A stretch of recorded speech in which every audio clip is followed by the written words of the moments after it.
Hi, everybody. It is Helen from the Squiggly Careers podcast. I hope you're well. I wanted to give you a summary of this week's Squiggly Careers podcast episode, which is on the topic of portfolio careers. And it's inspired by some very recent research done by the Department for Education, which showed that 5 in 10 people were actually interested in exploring a portfolio career.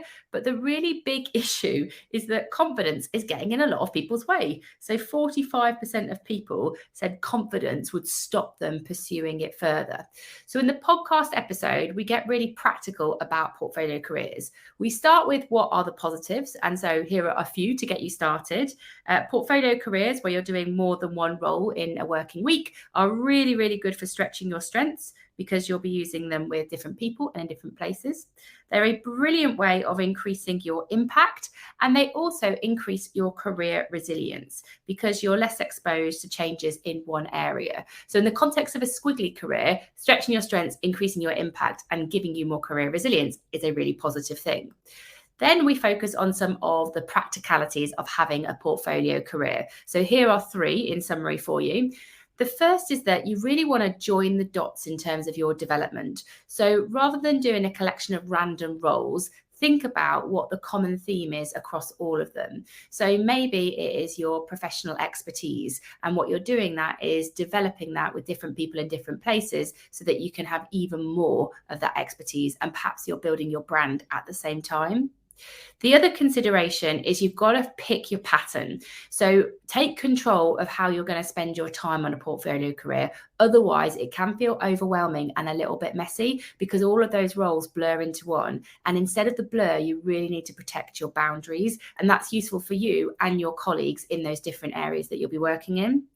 And the third thing is just to balance out the risk versus the reliability of the roles that you're doing. So you might, if you're juggling 2 different roles, for example, in your portfolio career, you might want one that's really reliable in terms of its source of income and how confident you feel in that particular position. And then that might allow you to be a bit riskier with the other one. So doing something that you've never done before, or doing something that might not have such a reliable income for you, for example. If there's too much risk all at once, that can feel really difficult to do.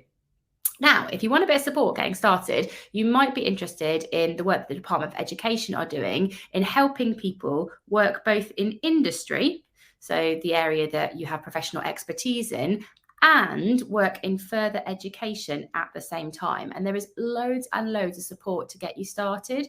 So this means you can take the skills from your profession and then teach other people those skills as they maybe start their career in that area through further education. You don't need to have a teaching qualification to get started. You can train on the job, and there is a whole lot of support for you. So if you are interested in a portfolio career, it could be a good way to get started. I'll put the link to their website in the comments so that you can see all the information. There's also the opportunity to talk to an advisor about what this could look like for you. So that might be a good next step if you'd like to explore this further.